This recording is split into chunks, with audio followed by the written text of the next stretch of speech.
নমস্কার, আমি সুমন। আজ আপনারা শুনবেন হিমাদ্রি কিশোর দাশগুপ্তর লেখা খিদে। চলুন তাহলে শুরু করা যাক। চারপাশে তাকিয়ে বেশ ভালোই লাগছিল বীরেশ্বরবাবু। যেদিকে চোখ যায় ফাঁকা মাঠ, ধান কাটা হয়ে গেছে, কোথাও আবার সবুজের সমারোহ, অথবা রাস্তার পাশে পুকুর বা নয়নজুলির পাড়ে গাছের ডালে বসে আছে মাছরাঙা অথবা কোচবক। যে দৃশ্য কলকাতা শহরে চোখে পড়ে না। ছোট ছোট বসতি বা গ্রামও চোখে পড়ছে মাঝে মাঝে। রাস্তার মোড়ে শীতের দুপুরে পিঠে রোদ লাগিয়ে তাস খেলছে কিংবা আড্ডা দিচ্ছে লোকজন। রাস্তার গায়ে অনেক সময় বিরাট টিনের ছাউনিওয়ালা গোডাউনের মতো কাঠামো বা প্রাচীর ঘেরা ফার্ম হাউসের মতো জায়গা নজরে পড়ছে। কলকাতার অনেকেই আজকাল এই সব জায়গাতে কিছুটা সস্তায় জমি কিনে গুদাম, ফার্ম হাউস বা পিকনিক স্পট বানাচ্ছে বলে শুনেছেন বীরেশ্বরবাবু। কলকাতা ছেড়ে বেরিয়ে প্রথমে বেলঘড়িয়া এক্সপ্রেসওয়ে, তারপর ব্যারাকপুর হয়ে সোজা রাস্তা ধরেছেন তিনি। যেতে হবে শ্যামনগরের কাছে, এ রাস্তার গায়ে কেউটিয়া নামে এক জায়গাতে। বীরেশ্বরবাবু নিয়মিত অবশ্য আসেন না, কিন্তু রাস্তা সম্পূর্ণ অচেনা নয়। এ রাস্তা দিয়ে গাড়ি নিয়ে বার কয়েক নৈহাটি, কাঁচরাপাড়া, কল্যাণীতে তিনি গেছেন বইয়ের ক্যানভাসিং বা মাল সাপ্লাই দিতে। বীরেশ্বরবাবুর বাড়ি হেদুয়াতে ও তার পাঠ্যপুস্তক আর স্টেশনারি বইয়ের দোকান আছে কলেজ পাড়াতে। খাওয়া সেরে দুপুরবেলাতে গাড়ি নিয়ে একাই বেরিয়েছেন বীরেশ্বরবাবু। ধীরে সুস্থেই গাড়ি চালাচ্ছেন তিনি। গন্তব্যে পৌঁছানোর খুব একটা তাড়া নেই তার। আসলে বীরেশ্বরবাবু তার ব্যবসার প্রয়োজনে এদিকে রওনা হননি, রওনা হয়েছেন অন্য প্রয়োজনে। বহুদিন ধরে বীরেশ্বরবাবুর ইচ্ছে একটা কুকুর পোষার। ছোটবেলায় এক সময় ভুলো নামের একটা নেড়ি কুকুর অর্থাৎ স্ট্রিট ডগ ছিল তার। সারমেয় প্রেমটা হয়তো সেই সময় থেকেই তার মনে বাসা বেঁধেছিল। বড় হয়ে নিজে রোজগার শুরু করার পর মাঝে মাঝেই তার মনে হতো একটা ভালো জাতের কুকুর কিনবেন, কিন্তু ব্যবসার চাপে কিনবো করেও আর কেনা হয়ে ওঠেনি। কিন্তু এর মধ্যে একদিন বাড়ি ফিরে তিনি টেলিভিশনের একটা চ্যানেলে একটা ইংরাজি সিনেমা দেখেছেন ডোবারম্যান কুকুরদের নিয়ে। আর সেই হলিউড মুভিটা দেখার পরই বীরেশ্বরবাবুর মনের সুপ্ত ইচ্ছাটা আবার প্রবলভাবে চাগাড় দিয়ে উঠেছে। তিনি সিদ্ধান্ত নিয়েছেন একটা কুকুরের বাচ্চা কিনবেন এবং ডোবারম্যানের বাচ্চাই কিনবেন। পুরনো দিনের বিরাট বাড়ি বীরেশ্বরবাবুর, একতলা দোতলা মিলিয়ে বেশ অনেক কটা ঘর। পুরনো চাকর আর বীরেশ্বরবাবু ছাড়া আর কোনো লোক নেই সে বাড়িতে। সংসার পাতেননি তিনি, আর এই পৌর বয়সে নতুন করে সংসার পাতার ব্যাপারও নেই। কাজেই কুকুর পোষার ক্ষেত্রে কোনো সমস্যা হবে না। শুধু শখ নয়, কুকুর কেনার পিছনে দুটো যুক্তিও কাজ করছে বীরেশ্বরবাবুর মনে। বীরেশ্বরবাবু ব্যবসা ও দোকানের কাজে রোজ সকাল 9টাতে বাড়ি ছেড়ে বেরোন আর ফেরেন রাত 9টাতে। চাকর ভুজঙ্গকেও মাঝে মাঝে দোকান বাজারে যাবার জন্য বাড়ি খালি রেখে বেরোতে হয়। কুকুর থাকলে সে পাহারাদারের কাজও করতে পারবে। ডোবারম্যান বলে কথা, চোর ডাকাত সহজে বাড়ির কাছে ঘেঁষবে না। আর দ্বিতীয়ত, বীরেশ্বরবাবু একটা ম্যাগাজিনে পড়েছিলেন যে বাড়িতে পোষ্য কুকুর থাকলে নাকি তাদের সঙ্গে থাকলে উচ্চ রক্তচাপ বা হাই ব্লাড প্রেশার কমে। বীরেশ্বরবাবু নিজে উচ্চ রক্তচাপের রোগী। সারমেয়র সান্নিধ্যে সেটা যদি কমে তবে মন্দ কি। কিন্তু কোথা থেকে কুকুর কিনবেন বীরেশ্বরবাবু? তার দোকানে ভবানীবাবু নামে এক খদ্দের আসেন। ভদ্রলোকের একটা ছোট স্প্যানিয়েল কুকুর আছে, কথা প্রসঙ্গে একবার শুনেছিলেন তিনি। কুকুর কেনার ব্যাপারে তার কাছে বীরেশ্বরবাবু পরামর্শ চাইতেই তিনি বললেন, গ্যালিক স্ট্রিটের হাট থেকে বা নিউ মার্কেট থেকে না কেনাই ভালো। বিক্রেতা বা দালালদের কমিশনের কারণে চড়া দাম পড়ে, অনেক সময় তারা রোগগ্রস্তও হয়। আপনি একটা কাজ করুন, রবিবারের বিজ্ঞাপনের পাতাতে প্রায়শই কুকুর মালিকরা কুকুর বিক্রির বিজ্ঞাপন দেন। তাদের সঙ্গে সরাসরি যোগাযোগ করে কুকুর কিনুন, তাতে দামেও কম পড়বে আর কুকুরের কোনো ত্রুটি থাকলে কুকুরের মালিককে গিয়ে ধরতেও পারবেন। ভবানীবাবুর কথা শুনে পরদিন সকালে ঠিক 1 সপ্তাহ আগের এক গাদা দৈনিক সংবাদপত্র কিনে এবং তার মধ্যে ঘেঁটে একটা বিজ্ঞাপন পেয়েছিলেন বীরেশ্বরবাবু। হ্যাঁ, ডোবারম্যানের কুকুরের বাচ্চা বিক্রির বিজ্ঞাপন। একটা ল্যান্ড ফোনের নাম্বার দেওয়া ছিল তাতে। বিজ্ঞাপনের সেই নাম্বার দেখে বীরেশ্বরবাবু ফোন করেছিলেন বিজ্ঞাপনদাতাকে। তিনি অবাঙালি, নাম নরেশ তিওয়ারি। ভদ্রলোক ইম্পোর্ট এক্সপোর্টের ব্যবসা করেন। তিনি বীরেশ্বরবাবুকে জানিয়েছিলেন শহরের বাইরে কল্যাণী ব্যারাকপুর এক্সপ্রেসওয়ের গায়ে তার একটা ফার্ম হাউস আছে। কুকুরের বাচ্চাগুলো মা সমেত সেখানেই আছে। বীরেশ্বরবাবু যদি আগ্রহী থাকেন তবে আগামী রবিবার অর্থাৎ এদিন বিকেল 4টে নাগাদ যেন তার ফার্ম হাউসে পৌঁছে যান। নরেশ তিওয়ারি থাকবেন সেখানে। বাচ্চা পছন্দ হলে তারপর দাম দর নিয়ে কথা হবে। ফার্ম হাউসটা চিনতে অসুবিধা হবে না, রাস্তার গায়েই সেটা। তিওয়ারি অ্যান্ড কং বলে একটা সাইনবোর্ডও আছে। সেখানে যাবার জন্যই যাত্রা করেছেন বীরেশ্বরবাবু। সঙ্গে একটা বড় খাঁচা মতো বাস্ক এনেছেন। বাচ্চা আর দাম দর পছন্দ হলে আজই তাকে নিয়ে বাড়ি ফিরবেন তিনি। কলকাতা ছাড়লেই ধোঁয়া দূষণ থেকে মুক্ত হয়ে মনটা কেমন যেন ভালো হয়ে যায়। তার ওপর আশেপাশের এমন সুন্দর উন্মুক্ত প্রকৃতি, তা দেখতে দেখতে ধীরে সুস্থে চারিদিকের সৌন্দর্য অনুভব করতে করতে একসময় বীরেশ্বরবাবু সেই জায়গার কাছাকাছি পৌঁছে গেলেন। একটা বড় মোড় পড়ল প্রথমে। সেখানে গাড়িটা একটু থামিয়ে একজন পথচারীকে জিজ্ঞেস করতেই সে জানালো আর একটু এগোলেই সামনেই কেউটিয়া। সেই মতো এগোলেন বীরেশ্বরবাবু। লোকটার কথা মতো মাইল খানেক এগোতেই রাস্তার কিছুটা তফাতে ডান হাতে উঁচু প্রাচীর ঘেরা একটা ফার্ম হাউস চোখে পড়ল বীরেশ্বরবাবুর। হ্যাঁ, লোহার পাত বসানো বিরাট গেটের মাথায় লেখা আছে তিওয়ারি অ্যান্ড কং, কেউটিয়া। ভিতরে একটা টিনের ছাদওয়ালা গোডাউন মতো বড় জায়গা আছে। তার ছাদের অংশটা বাইরে থেকে দেখা যাচ্ছে। ফার্ম হাউসটার চারদিকে প্রচুর ফাঁকা জমি। ফাঁকা মাঠের মধ্যে একলা দাঁড়িয়ে আছে তিওয়ারি ফার্ম হাউস। বীরেশ্বরবাবু ঘড়ি দেখলেন। হ্যাঁ, 4টে বাজতে চলেছে। বেলা 2টোর পর রওনা দিয়েছেন তিনি। ঘন্টা দেড়েক মতো তার সময় লেগেছে পৌঁছাতে। মিনিট 10 সময় কাটিয়ে ঠিক 4টে বাজতেই গাড়িটাকে পিচ রাস্তা থেকে নামিয়ে গেটের সামনে নিয়ে গিয়ে হর্ন বাজালেন। বার কয়েক হর্ন বাজানোর পর গেটটা ভিতর থেকে খুলে গেল। মাঝবয়সী শীর্ণকায় একজন লোক দরজা খুলে বাইরে বেরিয়ে এলো। বীরেশ্বরবাবু গাড়ি থেকে নামলেন। লোকটা বীরেশ্বরবাবুকে একবার ভালো করে দেখে নিয়ে বলল, আমার নাম বনমালী, এখানকার কেয়ারটেকার। আপনি কোথা থেকে আসছেন? কি ব্যাপারে এসেছেন? বীরেশ্বর বললেন, আমার নাম বীরেশ্বর দাস, কলকাতা থেকে আসছি। তিওয়ারি সাহেব আছেন? তার সঙ্গে আমার টেলিফোনে কথা হয়েছিল ডোবারম্যান কুকুরের বাচ্চার ব্যাপারে। তিনি আজ এই সময় আমাকে আসতে বলেছিলেন। বীরেশ্বরবাবুর কথা শুনে বনমালী বলল, হ্যাঁ, আরো 2-3 জন লোক এসেছিলেন সেই কারণে। কিন্তু মালিকের এখানে থাকার কথা থাকলেও ব্যবসার জরুরি কাজে আটকে গেছেন। তিনি আমাকে ফোন করে জানিয়েছেন ফিরতে ফিরতে তার রাত 9টা বেজে যাবে। বনমালীর কথা শুনে বেশ আশাহত হলেন বীরেশ্বরবাবু। রাত 9টা মানে তো তাকে 5 ঘন্টা অপেক্ষা করতে হবে। তার উপর আবার শীতের রাত। অত রাত পর্যন্ত কিভাবে থাকবেন তিনি? এতটা পথ আসা কি তবে বিফলে গেল? বীরেশ্বরবাবুর মনের ভাব বুঝতে পেরেই সম্ভবত বনমালী বলল, তবে আপনি কুকুর ছানাগুলোকে দেখে যেতে পারেন। পছন্দ হলে মালিকের সঙ্গে টেলিফোনে বা এখানে এসে কথা বলে দাম দর করে নিয়ে যাবেন। কথাটা শুনে মৃদু আশ্বস্ত হলেন বীরেশ্বরবাবু। বললেন, চলো দেখি। লোকটার পিছন পিছন বিরাট লোহার দরজার ফাঁক গলে বীরেশ্বরবাবু ভেতরে প্রবেশ করলেন।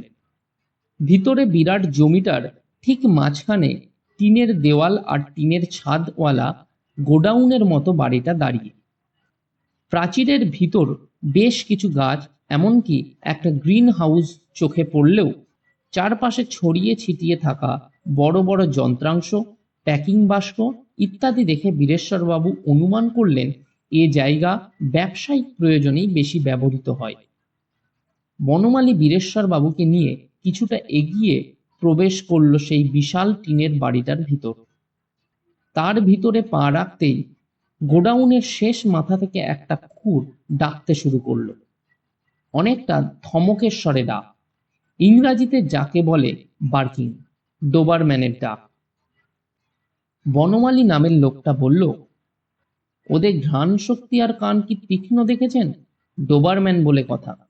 ও কিন্তু আমাদের দেখতে পাচ্ছে না, কিন্তু ঠিক বুঝতে পেরেছে গুদামে অচেনা কেউ ঢুকেছে। ওই গুদাম পাহারা দেবার জন্যই ওকে এখানে আনা হয়েছিল। বীরেশ্বরবাবু বেশ খুশি হলেন কথাটা শুনে। হ্যাঁ, এমন একটা কুকুরই তো তার দরকার, তেজি পাহারাদার ডোবারম্যান কুকুর। প্যাকিং বাস্ক আর যন্ত্রপাতির ফাঁক গলে বীরেশ্বরবাবু যত গুদামের শেষ প্রান্তের দিকে এগোতে লাগলেন, তত সে গর্জন বাড়তে লাগলো, আর সে শব্দ প্রতিধ্বনিত হতে লাগলো উঁচু টিনের চালে গম গম শব্দে। অবশেষে গুদামের শেষ প্রান্তে পৌঁছে গেলেন তিনি। বড় বড় প্যাকিং বাস্কর আড়ালে জালে ঘেরা বেশ খানিকটা কুকুর রাখার জায়গা বা ক্যানেল। একটা মিশমিশে কালো ডোবারম্যান দাঁড়িয়ে ডাকছে তার ভিতর। তার কাছে গিয়ে দাঁড়াতেই প্রাণীটা প্রথমে প্রচণ্ড গর্জন করে জালের ওপর ঝাঁপিয়ে পড়ল। তার সেই মূর্তি দেখে মৃদু ভয়ও পেয়ে গেলেন বীরেশ্বরবাবু। তবে বনমালী বেশ কয়েকবার লসি লসি বলে ডাকতেই ধীরে ধীরে সে শান্ত হয়ে গেল। বনমালী বলল, ভয় পাবেন না, আসলে বাচ্চাকে বাঁচাবার জন্য সব মায়েরাই সতর্ক থাকে। নতুন লোককে দেখতে পেয়ে ও সতর্ক করল। জালে ঘেরা জায়গাটার ভিতর ভালো করে তাকিয়ে এবার বাচ্চাগুলোকে দেখতে পেলেন বীরেশ্বরবাবু। জাল ঘেরা জায়গাটার ভিতর ছড়িয়ে ছিটিয়ে বসে আছে তারা। চারটে বেশ বড় আকারের বাচ্চা, তিনটে বাদামি রঙের আর একটা তার মার মতো মিশমিশে কালো। বনমালী বলল, বাদামি তিনটে বাচ্চা মেয়ে আর কালোটা ছেলে। একথা বলার পর জালে ঘেরা জায়গাটার দরজার শিকল বাইরে থেকে খুলে ভিতরে প্রবেশ করল বনমালী। বড় কুকুরটা এগিয়ে এলো তার কাছে। বনমালী তার মাথায় কয়েকবার আদর করে হাত বোলাবার পর কালো বাচ্চাটাকে কোলে তুলে নিয়ে বাইরে বেরিয়ে খাঁচার দরজা বন্ধ করে বীরেশ্বর বাবুর সামনে দাঁড়ালো। বেশ নাদুস নুদুস বাচ্চাটা, তার বোনেদের মতো আকারেও বেশ বড়। বনমালী বলল, কেমন দেখছেন? বীরেশ্বরবাবু জবাব দিলেন, ভালো, কিন্তু বাচ্চাগুলো দেখছি বেশ খানিকটা বড় হয়ে গেছে, ঠিক পোষ মানবে তো? বনমালী বলল, নিশ্চয়ই মানবে, আদর আর খাবার পেলে। ওর মা এর থেকেও বড় বয়সে এখানে এসেছিল, আমি পোষ মানিয়েছি। আসলে মালিক প্রথমে ভেবেছিলেন যে বাচ্চাগুলোকে বিক্রি করবেন না, মালিকের আরো অনেকগুলো গুদাম আছে। বাচ্চাগুলোকে বড় করে এদের মার মতো সেসব জায়গাতে পাহারার কাজে লাগাবেন। তাই তিনি আরো ছোট বয়সে বাচ্চাগুলোকে বিক্রি করেননি। কিন্তু পরে তিনি মত বদলেছেন, কারণ ওসব গুদামে কুকুর পরিচর্যার মতো লোক নেই। একদিক থেকে ভালো, ওরা এখন আর শুধু মায়ের দুধের ওপর নির্ভরশীল নয়, লুসির দুধও বন্ধ হয়ে গেছে। আপনার খাওয়াতে অসুবিধা হবে না। একথা বলার পর বনমালী বললেন, একবার হাত দিন ওর গায়ে, কিছু হবে না। বীরেশ্বরবাবু যেই বাচ্চাটাকে ছুতে গেলেন, অমনি প্রচণ্ড গর্জন করে উঠল লুসি। বীরেশ্বরবাবু চমকে উঠে হাতটা নামিয়ে নিলেন। বনমালী বলল, নিন, এবার হাত দিন। বললাম না, সব মাই তার বাচ্চার খাবার আর সুরক্ষার কথা ভাবে। বীরেশ্বরবাবু এবার হাত দিলেন বাচ্চাটার গায়ে আর মাথায়। আদরের স্পর্শ পেয়ে বাচ্চাটা তার লাল টুকটুকে জিভ বার করে বীরেশ্বরবাবুর আঙুলটা একবার চেটে দিল। বেশ খুশি হলেন বীরেশ্বরবাবু। তিনি বললেন, বেশ পছন্দ হয়েছে বাচ্চাটা, তোমার মালিকের সঙ্গে কথা বলে দেখি। দাম দর পোষালে আর তিনি রাজি থাকলে সামনের রবিবারও ওকে নিয়ে যাব। তার মাঝে আর সময় পাবো না। তোমার মালিককে তখন ফোনে পাবো কি? বনমালী বলল, যে ল্যান্ডলাইন নাম্বারটা কাগজে ছিল সেটা এখানকার, রাত 9টার পর ফোন করবেন, পেয়ে যাবেন। মোবাইল নম্বর? ওটা আপনি মালিককে ফোন করে জেনে নেবেন। অনেকে অকাজে ফোন করে বিরক্ত করে বলে আমার সেই নম্বর দেওয়া নিষেধ। একটু ইতস্তত করে বলল বনমালী। তার অসুবিধার কথা বুঝতে পেরে বীরেশ্বরবাবু বললেন, ঠিক আছে, রাত 9টায় আমি ওনার সঙ্গে কথা বলে নেব। বনমালী এরপর বাচ্চাটাকে খাঁচার ভিতর ঢুকিয়ে তার দরজা বন্ধ করল। বাচ্চা দেখা হয়ে গেছে বীরেশ্বরবাবু, এবার তাকে ফিরতে হবে। তাকে নিয়ে বনমালী এগোলো গুদামের বাইরে যাবার জন্য। বীরেশ্বর বললেন, তোমার মালিক এখানে থাকলে ভালো হতো, হয়তো আজই সব কাজ মিটে যেত। কলকাতা থেকে অনেকটা দূরে এই জায়গা।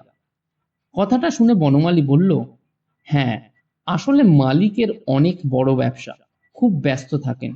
অনেক সময় তার কলকাতার বাড়ি থেকে বেরিয়ে হঠাৎই হয়তো ব্যবসার কাজে বিদেশে চলে গেলেন, 8-10 দিন হয়তো বাড়ি ফিরতে পারলেন না। ও কথা বলার পর সে বীরেশ্বর বাবুকে প্রশ্ন করল, স্যার কি এখন কলকাতায় ফিরে যাবেন? হ্যাঁ, কেন? বনমালী একটু হাত কচলে বলল, স্যার যদি আমাকে একটু সঙ্গে করে কলকাতাতে নামিয়ে দেন তবে ভালো হয়। আসলে শিয়ালদা স্টেশন থেকে রাতের ট্রেন ধরে বর্ধমানে আমি দেশের বাড়ি যাব। ওখানে আমার পরিবার আছে। আজ আর কেউ কুকুর দেখতে আসবে না। 5-6 দিন পরে আবার এখানে ফিরব। গাড়িতে একাই ফিরবেন বীরেশ্বরবাবু, লোকটাকে নিতে সমস্যা নেই। তিনি বললেন, হ্যাঁ চলো। মিনিট খানেকের মধ্যেই সেই গোডাউন ফার্ম হাউস ছেড়ে বাইরে বেরিয়ে এলো দুজনে। গেটে তালা লাগিয়ে বীরেশ্বরবাবুর সঙ্গে তার গাড়িতে চেপে বসলো বনমালী। বীরেশ্বরবাবু কলকাতা ফেরার জন্য রওনা হলেন। গাড়ি চালাতে চালাতে বীরেশ্বরবাবু প্রশ্ন করলেন, তুমি ওখানে একলাই থাকো?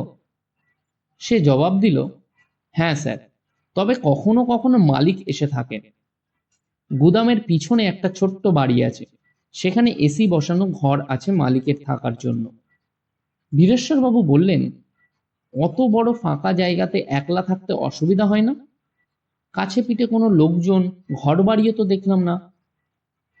বনমালী জবাব দিলেন, হ্যাঁ, কথা বলার লোক নেই। কুকুরগুলোকে নিয়ে কোনো মতে সময় কেটে যায়, কাটাতে হয়। না কাটালে খাবই বা কি? ওই কুকুরগুলো হোক বা মানুষ হোক, সব থেকে বড় কথা হলো পেটের খিদে। পশু হোক বা মানুষ, ওই খিদের জন্য সব কিছু করতে পারে। পরিবারে অনেকগুলো পেট আছে, চাকরি না করলে নিজে খাবো কি, তাদের খাওয়াবো কি? বীরেশ্বর বাবু বললেন, হ্যাঁ, ঠিক কথা। খিদে বড় বালাই, তার জন্য সবাই সব কিছু করে। তুমি যে কদিন থাকবে না, এ কদিন ওদের খেতে দেবে কে, দেখভাল করবে কে, বাচ্চাগুলো কি খায়? সে বলল, মালিক এসে দিন 7 থাকবেন এখানে। গুদাম থেকে কিছু মাল বাইরে যাবার কথা আছে, মালিকের ড্রাইভার ওদের খেতে দেবে। বাচ্চাগুলো সবই খেতে শিখেছে। দুধ তো যে কোনো বয়সী কুকুরই খায়। রুটি, সিদ্ধ করা অল্প আলু দেওয়া মাংস, মাছ সবই দিতে পারেন। কুকুরের ডাক্তারের কাছে পরামর্শ নিলেই তিনি খাবার ওষুধপত্রের কথা বলে দেবেন। এ কথা বলার পর বনমালী বলল, লুসি মানে বড় কুকুরটাকে প্রথম আনার পর তার খাবার নিয়ে প্রচন্ড সমস্যা হয়েছিল। কেন? স্টিয়ারিং ঘোরাতে ঘোরাতে জানতে চাইলেন বীরেশ্বরবাবু। বনমালী উত্তর দিল, লুসিকে মালিক বিদেশ থেকে এনেছিলেন। সেখানে ওকে কাঁচা মাংস খাওয়ানো হতো। কাঁচা মাংস খাওয়ালে কুকুর হিংস্র হয়ে ওঠে। ওদেশে মিলিটারি অথবা পুলিশের পাহারাদার কুকুর ছিল লুসির বাবা মা। এখানে এসে তো কাঁচা মাংস ছাড়া প্রথমে কিছু খেতেই চাইতো না লুসি। অনেক কষ্টে অভ্যাস পরিবর্তন করতে হয় আমাকে। কাঁচা মাংসের স্বাদ বড় মারাত্মক। কুকুরকে কখনো কাঁচা মাংস খেতে দেবেন না। বনমালীর কথা শুনে কুকুরগুলোর পেডিগ্রিও মোটামুটি জানা হয়ে গেল বীরেশ্বরবাবু। তিনি বললেন, আচ্ছা, আমি নিলে ওই ছেলে বাচ্চাটাই নেব। বনমালী বলল, হ্যাঁ, ওটাই নেবেন, কালোটাই সেরা।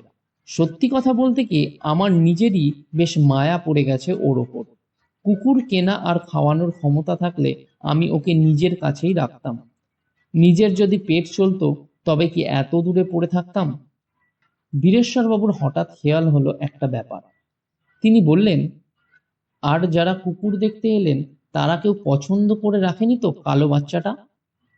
বনমালী হেসে বলল, বাচ্চা দেখতে এলেও তারা কেউ কেনার পার্টি নন। একজন ভদ্রলোক এসেছিলেন তার স্ত্রীকে নিয়ে। ভদ্রমহিলা লুসির ডাক শুনে এমন ভয় পেলেন যে তখনই তার স্বামীকে জানিয়েছিলেন যে এ ধরনের ভয়ঙ্কর প্রাণী তিনি কিছুতেই বাড়িতে ঢুকতে দেবেন না। আর দ্বিতীয় যে পার্টিটি এসেছিল সে মতলববাজ, অতি সামান্য পয়সাতে বাচ্চাটা হাতানোর মতলবে। মালিক নিশ্চিত তাকে বাচ্চা দেবেন না। কুকুরের বাচ্চা আর তাদের প্রতিপালন সম্পর্কে এরপর ফেরার পথে নানা তথ্য সংগ্রহ করলেন বীরেশ্বরবাবু। শিয়ালদা স্টেশনের কাছেই এক জায়গাতে বনমালীকে নামালেন তিনি। এই নিম্নবিত্ত মানুষটার সঙ্গে বীরেশ্বরবাবুর কথা বলে বেশ ভালো লেগেছে। তাই তাকে নামাবার সময় পকেট থেকে একটা 200 টাকার নোট বার করে তার হাতে ধরিয়ে দিয়ে তিনি বললেন, এটা তুমি রাখো ভাই, বাড়ির জন্য মিষ্টি কিনে নিয়ে যেও। খুশি মনে টাকাটা নিল বনমালী। তারপর বলল, রবিবার এলে দেখা হবে, কালো বাচ্চাটাই নেবেন। আমিও ওটা দেবার জন্য মালিককে বলবো, যাতে উনি ওটা আপনাকেই বিক্রি করেন। কথাগুলো বলে গাড়ি থেকে নেমে জন অরণ্যে হারিয়ে গেল বনমালী। বীরেশ্বরবাবু বাড়ি ফিরে এলেন। রাত 9টার পর কুকুর মালিক তিওয়ারিকে বেশ কয়েকবার ফোনে ধরার চেষ্টা করলেন বীরেশ্বরবাবু, কিন্তু রিং হয়ে গেল, টেলিফোন কেউ ধরল না।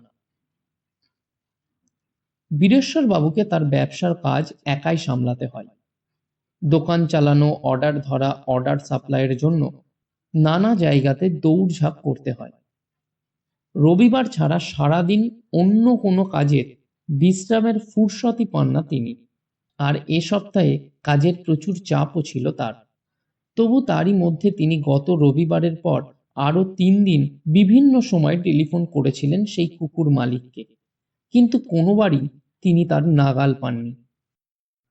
ডোবারম্যানের কালো বাচ্চাটাকে আসলে বেশ পছন্দ হয়েছে বীরেশ্বরবাবু। রাতে বাড়ি ফিরে ঘুমের আগে তার রোজ মনে পড়ে সেই কালো বাচ্চাটার কথা। কি সুন্দর বাচ্চাটা, আর তার মাটাও কি তেজি। বড় হয়ে ছেলেও নিশ্চয়ই মায়ের মতনই হবে। কাজের চাপে দেখতে দেখতে সপ্তাহ ঘুরে গেল, আর এক রোববার চলে এলো। রোববার সকালে উঠে বীরেশ্বরবাবু ভাবলেন, শেষ একবার ফোন করে দেখা যাক ভদ্রলোককে। তাকে যদি না পাওয়া যায় তবে অন্য কোথাও বাচ্চার খোঁজ করবেন তিনি। কাগজে এদিনও অন্য একটা বিজ্ঞাপন বেরিয়েছে ডোবারম্যানের বাচ্চা বিক্রির ব্যাপারে। তিওয়ারিকে ফোনে না পাওয়া গেলে সেই নম্বরে ফোন করবেন তিনি। রবিবারটা তিনি নষ্ট হতে দেবেন না। আজ তিনি যেভাবেই হোক একটা ডোবারম্যানের বাচ্চা ঘরে আনার চেষ্টা করবেন। একথা ভেবে নিয়ে বেলা 9টা নাগাদ তিনি ফোন করলেন তিওয়ারির নম্বরে। এবারে কিন্তু রিং হবার পর ফোন তুলে কেউ বলল, কে বলছেন? বীরেশ্বরবাবু জবাব দিলেন, আমি বীরেশ্বর দাস বলছি, কলকাতা থেকে। তিওয়ারি সাহেব আছেন? তার সঙ্গে আমার দরকার ছিল কুকুর কেনার ব্যাপারে। সঙ্গে সঙ্গে ওপাশের কণ্ঠস্বর বলে উঠল, আমি বনমালী বলছি স্যার, আজকে এসে আপনার কুকুরের বাচ্চাটা নিয়ে যান। বীরেশ্বরবাবু বললেন, কখন যাব? বনমালী জবাব দিল, সন্ধ্যা 7টা নাগাদ আসুন, তার আগে এলে হবে না। আর হ্যাঁ, আসার সময় অবশ্যই 1 বোতল দুধ আনবেন সঙ্গে করে। বীরেশ্বরবাবু জিজ্ঞাসা করলেন, তোমার মালিক ফিরেছেন? তিনি কি দাম নেবেন? বনমালী বলল, ওসব নিয়ে আপনাকে ভাবতে হবে না, যখন বললাম তখন আসুন। পরদিন এলে কিন্তু আর ওকে পাবেন না। এই বলে সে লাইনটা কেটে দিল। বীরেশ্বরবাবু বিশদভাবে ব্যাপারটা জানার জন্য আবারও ফোন করে দেখলেন শুধু একটা যান্ত্রিক শব্দ হচ্ছে। সম্ভবত ল্যান্ড ফোনের ক্রেডেলটা পাশে নামিয়ে রেখেছে বনমালী। একটু ভেবে নিয়ে বীরেশ্বরবাবু সিদ্ধান্ত নিলেন তিনি যাবেন। বাচ্চাটাকে যখন পছন্দ হয়েছে তখন সেটা কিনে নিয়ে রাত 10টার মধ্যে ফিরে আসবেন বাড়িতে। সেই মতো সারা দিন বাড়িতে কাটিয়ে দিনের শেষে বেলা 5টা নাগাদ গাড়ি নিয়ে বেরিয়ে পড়লেন তিনি। সঙ্গে নিলেন বনমালীর কথা মতো একটা দুধের বোতল, টাকা, খাঁচা ইত্যাদি। ডিসেম্বর মাস, শীতের বেলা, 5:30টাতেই অন্ধকার নামে। বীরেশ্বরবাবু কলকাতা ছেড়ে বাইরে বেরিয়ে এক্সপ্রেস ওয়েতে উঠতে না উঠতেই অন্ধকার নেমে এলো, তবে চেনা রাস্তা। গাড়ির হেডলাইটের আলোতে এগিয়ে চললেন তিনি। ঠিক 7টা নাগাদই তিনি পৌঁছে গেলেন নির্দিষ্ট স্থানে। চারপাশের মাঠে গাঢ় কুয়াশার চাদর, ঠান্ডাও বেশ, কেউ কোথাও নেই। আর তারই মাঝে ক্ষীণ চাঁদের আলোতে কেমন যেন ভুতুড়ে অবয়ব নিয়ে দাঁড়িয়ে আছে প্রাচীর ঘেরা গোডাউনটা। বন্ধ লোহার ফটকের সামনে গাড়িটা দাঁড় করিয়ে বেশ কয়েকবার হর্ন বাজাতেই মৃদু ধাতব শব্দ তুলে দরজাটা খুলে গেল। ভিতর থেকে বাইরে বেরিয়ে গাড়ির কাছে এগিয়ে এলো বনমালী। সে প্রথমেই বীরেশ্বর বাবুকে প্রশ্ন করল, দুধটা এনেছেন স্যার? বীরেশ্বর বাবু গাড়ি থেকে নেমে দুধের বোতলটা তার হাতে ধরিয়ে দিয়ে বললেন, এই যে দুধ। বনমালী সেটা এবং বীরেশ্বর বাবুকে সঙ্গে নিয়ে কম্পাউন্ডে প্রবেশ করল। ভিতরের চারদিকটাও কুয়াশাতে মাখামাখি, শুধু গোডাউনের ভিতর থেকে একটা ক্ষীণ আলো বাইরে আসছে। বনমালী বীরেশ্বর বাবুকে নিয়ে এগোলো সেই দিকে। কয়েক পা এগোতেই কেমন যেন একটা পচা গন্ধ এসে লাগলো বীরেশ্বর বাবুর নাকে। গন্ধটা কিন্তু তার পিছু ছাড়ল না। গোডাউনের ভিতরে প্রবেশ করার পরও সেটা তার নাকে লাগতে লাগলো। এদিন কিন্তু গোডাউনে ঢুকতেই লুসির চিৎকার শোনা গেল না। গোডাউনের ভিতর কয়েক পা এগিয়েই মাথার ওপর থেকে ঝুলন্ত ফ্যাকাশে একটা বাতি ঝুলছে। গোডাউনের শেষ প্রান্তে ক্যানেলের দিকে না নিয়ে গিয়ে সেই বাতিটার নিচেই বীরেশ্বর বাবুকে দাঁড় করালো বনমালী। দুধের বোতল মাটিতে নামিয়ে রাখল। বীরেশ্বর বাবু জানতে চাইলেন, তোমার মালিক কোথায়?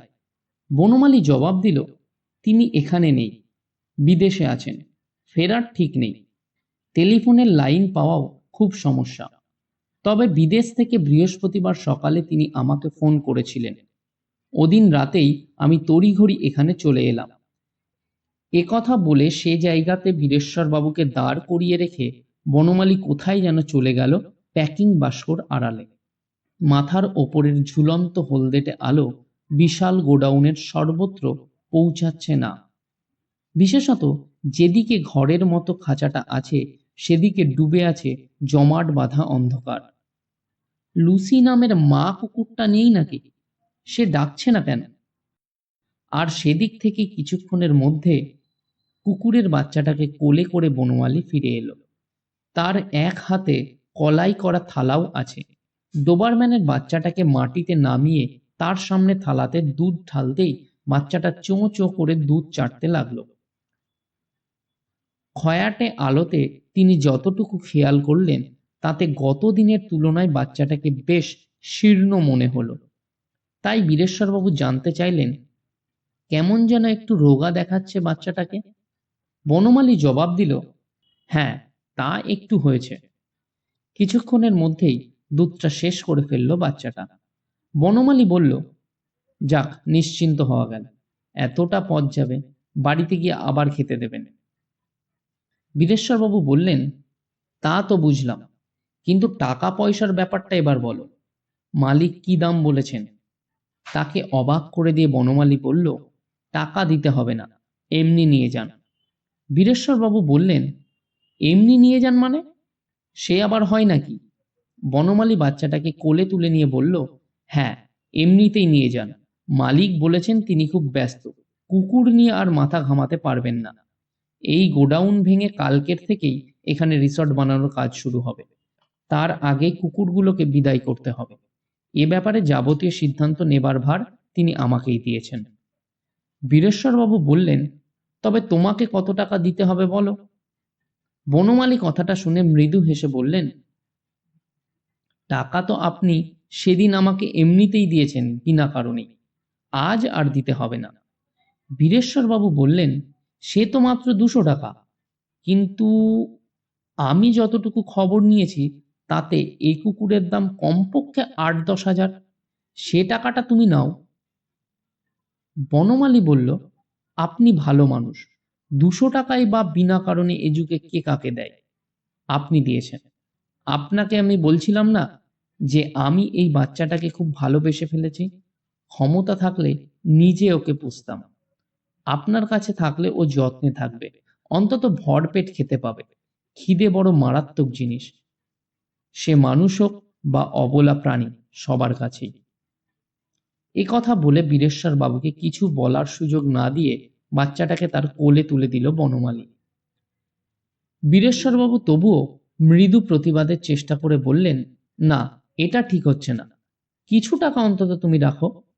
বনমালী বলল, না, এখন না, ঠিকানা আপনি বলুন, প্রয়োজন হলে আপনার বাড়ি থেকে টাকা নিয়ে আসব।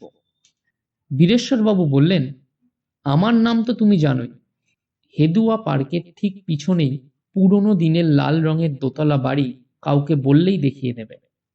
বনমালী হেসে বলল, আচ্ছা, এবার বাড়িতে গিয়ে ওকে আবার খেতে দেবেন কিন্তু। গোডাউনের বাইরে বেরিয়ে কুয়াশার মধ্যে গেটের দিকে এগোলো তারা দুজন। বাতাসে সেই পচা গন্ধটা আছে, আর তার সঙ্গে একটা আষ্টে গন্ধ নাকে লাগতে লাগলো বীরেশ্বরবাবু। প্রায় তারা গেটের কাছে পৌঁছে গেছেন। হঠাৎ একটা অস্পষ্ট শব্দ শুনে বীরেশ্বরবাবু দেখলেন তাদের কিছুটা তফাতে কুয়াশার ভিতর থেকে বাইরে এসে দাঁড়িয়েছে লুসি। চোখ দুটো জ্বলছে তার। সে তাকিয়ে আছে বীরেশ্বরবাবুর দিকে। তার পিছনে তার অন্য বাচ্চাগুলোও আছে। কুকুরটা তাকে আক্রমণ করবে না তো? ভয় পেয়ে থমকে দাঁড়িয়ে পড়ে প্রথমে বীরেশ্বরবাবুকে বললেন, আমি আছি, আপনার ভয় নেই। খুব খিদে ওদের, খাবার জন্য এসেছে। একথা বলার পর সে কুকুরগুলোর উদ্দেশ্যে বলল, যা, ফিরে যা, আমি এখনই যাচ্ছি খাবার দেবার জন্য। তার কথা শুনে ধীরে ধীরে গোডাউনের দিকে কুয়াশার মধ্যে মিলিয়ে গেল বাচ্চা সমেত লুসি নামের প্রকাণ্ড কুকুরটা। বনমালীকে নিয়ে কুকুরের বাচ্চা কোলে গেটের বাইরে বেরিয়ে এলো বীরেশ্বরবাবু। গাড়ির দরজা খুলে বাচ্চাটাকে খাঁচায় পুরে তিনি বনমালীকে বললেন, তোমাকে যে কিভাবে ধন্যবাদ দেব তা জানি না। খাঁচার ভিতর আঙুল ঢুকিয়ে বাচ্চাটার মাথায় একবার আদর করে বিষণ্ণভাবে বনমালী বলল, আমাকে ধন্যবাদ দিতে হবে না, শুধু বাচ্চাটাকে ভালো করে খেতে দেবেন। আর হ্যাঁ, তবে মনে রাখবেন, কাঁচা মাংস কিন্তু কখনোই খেতে দেবেন না। আচ্ছা, বলে বনমালীর থেকে বিদায় নিয়ে গাড়িতে উঠে ইঞ্জিন স্টার্ট করলেন বীরেশ্বর। বনমালী গেটের ভেতরে ঢুকে কুয়াশার মধ্যে হারিয়ে গেল। কুকুরের বাচ্চাটা নিয়ে কলকাতার দিকে রওনা হলেন বীরেশ্বরবাবু। গাড়ি চালাতে চালাতে তিনি ভাবতে লাগলেন, বাচ্চাটার কি নামকরণ করা যায়। নামকরণ ব্যাপারটা খুব সহজ মনে হলেও আসলে তা গোলমেলে ব্যাপার। কোনো একটা নাম প্রথমে ভালো লাগলেও আবার পরক্ষণেই মনে হয় এটা ঠিক পছন্দের লাগছে না। তবে পরদিন রাতেই ঘটনাচক্রে বাচ্চাটার একটা জুৎসই আনকমন নাম ঠিক করে ফেললেন বীরেশ্বরবাবু। এক রাত একদিনের মধ্যেই বীরেশ্বরবাবুর বাড়িতে বেশ মানিয়ে নিয়েছে বাচ্চাটা। সকালে কাজে বেরোবার আগে পর্যন্ত তার পায়ের কাছে ঘুরঘুর করে কুকুরটা। কাজ থেকে রাতে বাড়ি ফেরার পরও তাই। রাতে বাড়ি ফিরে যখন তিনি খেতে বসলেন, এখন কিছুটা তফাতে দাঁড়িয়ে কুকুরের বাচ্চাটা চেয়ে রইল বীরেশ্বরবাবুর দিকে। তা দেখে বীরেশ্বরবাবু তার চাকরকে জিজ্ঞাসা করলেন, ওকে সারাদিন ভালো করে খেতে দিয়েছিস তো? ভুজঙ্গর কথা বলার মধ্যে মাঝে মাঝে কেতা করে তার সাধ্য মতো ইংরাজি শব্দ বলার অভ্যাস আছে। সে বলল, হ্যাঁ দাদাবাবু, দিয়েছি। তবে ও কেমন যেন একটু হাংরি ধরনের, যা দিচ্ছে সঙ্গে সঙ্গে খেয়ে নিচ্ছে। হাংরি শব্দটা শুনে বীরেশ্বরবাবুর মনে হলো, আরে, এই হাংরি নামই তো দেওয়া যায়, বেশ আনকমন নাম হবে। কথাটা ভেবে নিয়ে বাচ্চাটার দিকে তাকিয়ে বীরেশ্বরবাবু দুবার হাংরি, হাংরি বলে ডাকতেই সে এগিয়ে এসে বীরেশ্বরবাবুর গায়ে মাথা ঘষতে লাগলো।